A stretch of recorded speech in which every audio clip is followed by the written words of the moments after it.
अहमद जट साहब।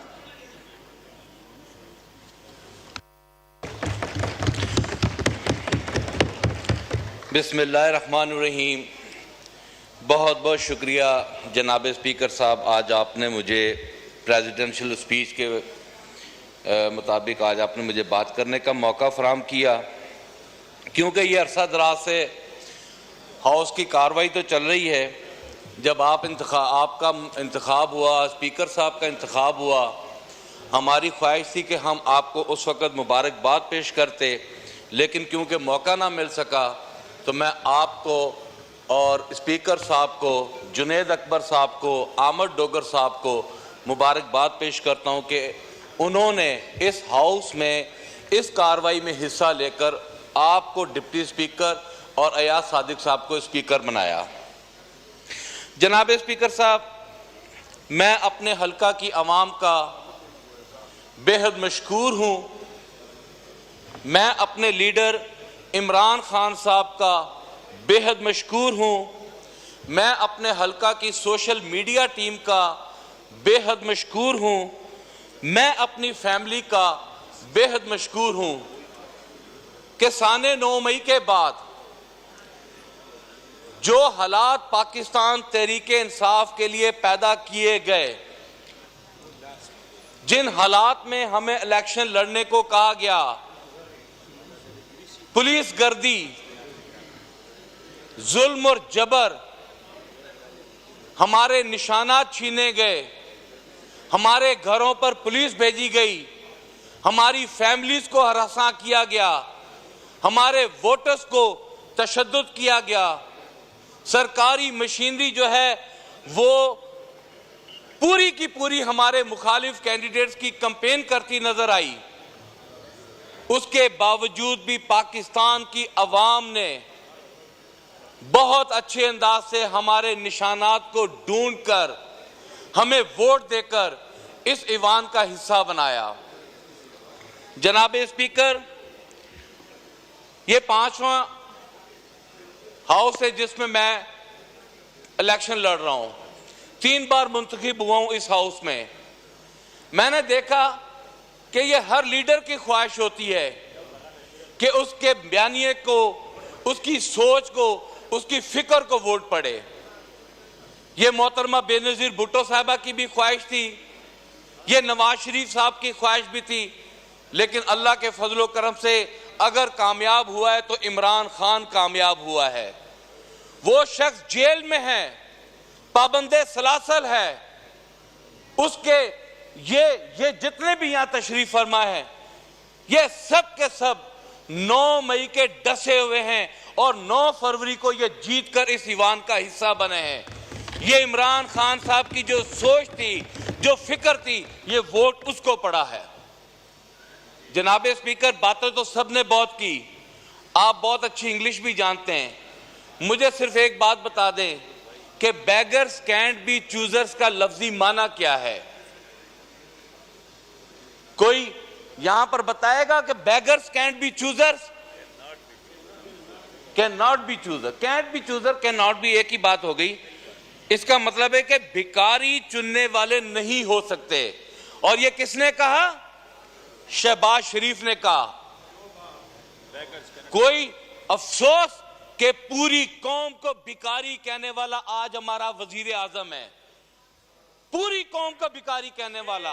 और सबसे बड़ी अफसोस की बात है कि उस भिखारी वजीर आजम के दाएं और बाएं जानब पाकिस्तान पीपल्स पार्टी जैसी जमात है। मैं हैरान हूं, ये फाउंडर्स कहते हैं कॉन्स्टिट्यूशंस को, ये अपने आप को चैंपियन समझते हैं, और ये भिखारी वजीर आजम के साथ यहां पर बैठकर हुकूमत करके और हमें दर्ज देते हैं कि आए हम आपको सबक सिखाएं या आए हम आपको आगे की तरफ लेकर चलें। जनाब स्पीकर साहब, ये स्पीच है जरदारी साहब की। हमारी जुबान उर्दू, हमारा कौमी जुबान उर्दू। मैं हैरान हूं जरदारी साहब का इंग्लिश स्पीच से जाए क्या, ताल्लुक क्या है? क्यों नहीं ये स्पीच उर्दू में की गई? क्यों नहीं पूरी कौम को बताया गया कि हम क्या चाहते हैं? ये सिर्फ इंग्लिश स्पीच करके पूरी पाकिस्तान अवाम को गुमराह किया गया। सेंस क्रिएट कर लें, सेंस क्रिएट कर लें।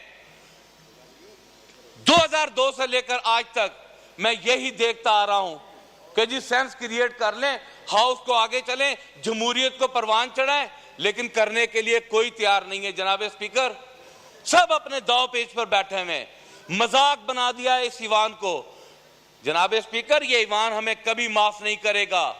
यहां पर पंजाब असेंबली का आइन टूटा, यहां पर केपीके का आइन टूटा, और आइन तोड़ने के बाद ये असेंबली फॉर्म 47 चोरी कर कर तशरीफ फरमा है, और ये कहते हैं कि हम हाउस को आगे लेकर चलेंगे।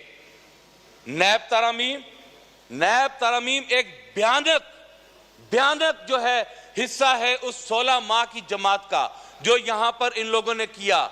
और आलम यह है कि सुप्रीम कोर्ट ने कल कहा कि 16 मई को इमरान खान साहब को प्रोसीडिंग में शामिल किया जाए, तो अब गवर्नमेंट की कांपे टांग रही हैं, परेशान है कल से कि इमरान खान साहब की प्रोसीडिंग को दिखाना है कि नहीं दिखाना।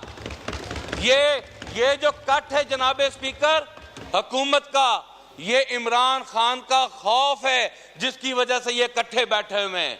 यही इलेक्शन है, जब इलेक्शन आया था ये एक दूसरे को गालियां दे रहे थे, 16 माह पहले ये इकट्ठे थे, उसके बाद ये फिर यहां पर आए। अच्छा तनोली बहन साहबा, आप बड़े नेक पारसा हैं, हमें माफ कर दें, अल्लाह ताला आपको खुश रखे। अब पता है हमें आपका। जनाब स्पीकर, मैं आपका ज्यादा वक्त नहीं लूंगा, मैं मुख्तसरन बात करना चाहूंगा। स्पीच हुई, सेंस क्रिएट कर लें, बेहतर होता कि इस स्पीच में कराची को भी डिस्कस कर लिया जाता, कराची के हालात को भी डिस्कस कर लिया जाता। आप टीवी पे देखें, आप सड़क पर निकल नहीं सकते, आपके हाथ में एक अच्छा मोबाइल हो, आते हैं मोबाइल छीनते हैं, गोली मारते हैं, चले जाते हैं। जनाब स्पीकर, कौन सी ऐसी सहूलतें जो कि पुलिस को नहीं दी गई, उसके बावजूद भी अगर कराची में ये फेल्योर है तो क्यों है? कच्चे के डाकू दे दे के पैसा थक गए हैं, पुलिस को दे दे के एमिनेशन थक गए, कच्चे के डाकू नहीं काबू हो रहे। सदर साहब को चाहिए था कि कराची के अमनो आमा, सदर साहब को चाहिए था कि यहां पर जो कच्चे के डाकू हैं, अब तो हालात ऐसे हैं जनाब स्पीकर, मैं फैसलाबाद में मेरे हलके में गुज़िश्ता हफ्ते में 4 से 5 बच्चे कत्ल कर दिए गए सिर्फ स्नैचिंग के नाम पर, और पुलिस तमाशाई बनी हुई है, कोई पूछने वाला नहीं है, कोई पूछने वाला नहीं है। कोई ऐसे हालात यहां पर, अगर आप किसान की बात कर लें, किसान को आपने रौंद के रख दिया है, गंदम मिडलमैन खरीद रहा है। कल जो है ये डाका किसान की जो गंदम के ऊपर डाला गया है, इसका जवाब दे कौन है? हमारे किसी मजदूर को कोई तहफ़्फ़ुज़ नहीं है। खुदा ना ख्वास्ता कोई मजदूर हमारा काम करते वफात पा जाए या कोई उसके साथ एक्सीडेंट हो जाए, वेलफेयर फंड देने के लिए तैयार ही कोई नहीं है। आप ऐसा करें जनाब स्पीकर, पिछले 16 माह की हुकूमत में कितने क्लैशनकोव्स थे, लाइसेंस जो हैं वजीर दाखिला ने इश्यूज किए, कभी उसका रिकॉर्ड लेकर आप इस ईवान में आए तो आप आपका सर पकड़ के बैठ जाएंगे। आपने पूरी कौम से पेन और कागज छीन लिया है और आपने क्लैशनकोव कल्चर को प्रमोट कर दिया है, और फिर आप कहते हैं कि पाकिस्तान में अमन और अमान लेकर आए। कौन पाकिस्तान में अमन और अमान लेकर आएगा? कोई पाकिस्तान में अमन और अमान नहीं लेकर आएगा।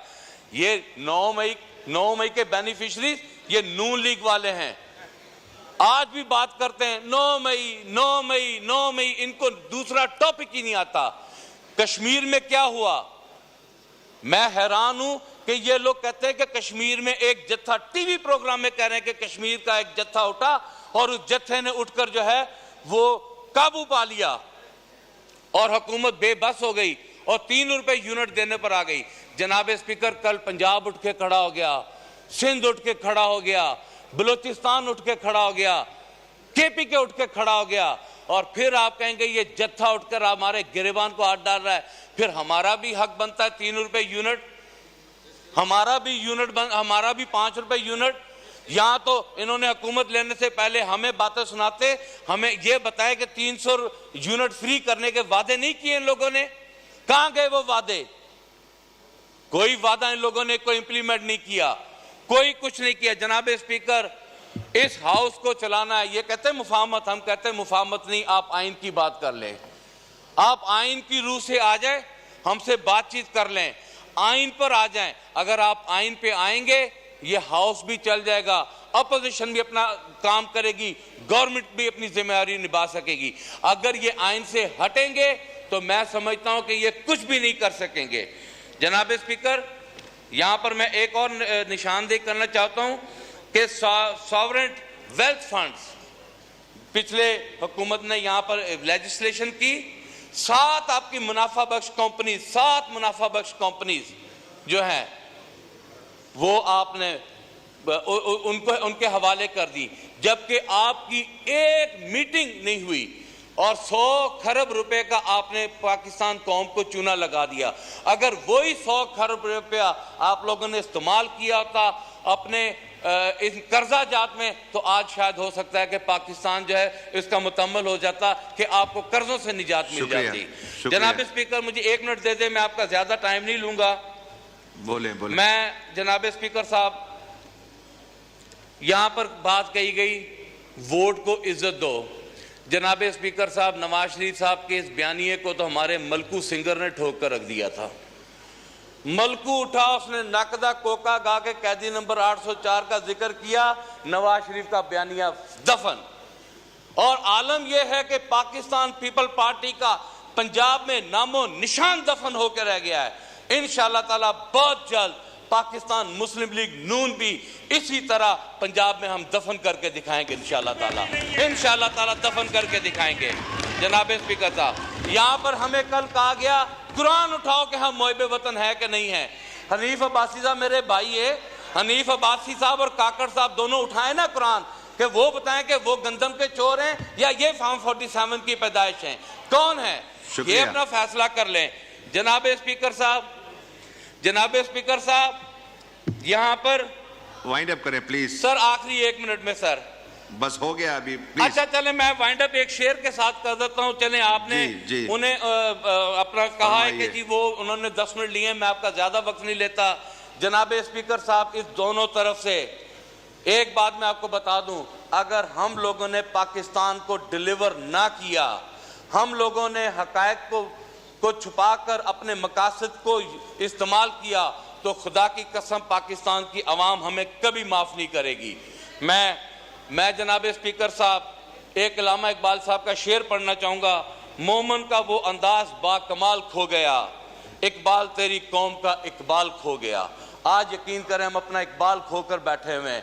मैं हुकूमत से कहता हूं कि आप उस दिन से डरो कि जो जुल्म और जबर आप अवाम के साथ ताकत के साथ कर रहे हो, ऐसा ना हो कि अवाम उठ खड़ी हो। पाकिस्तान तहरीके इंसाफ इस बात से खौफजदा है कि अगर अवाम उठ के, शुक्रिया,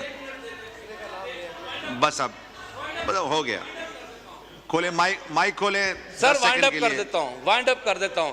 अगर पाकिस्तान की अवाम उठ खड़ी हुई तो यकीन करें कि हम मुंह छुपाने के लायक भी नहीं रहेंगे। शुक्रिया जनाब स्पीकर, आखिर में आखिरी जनाब मुस्तफा कमाल साहब।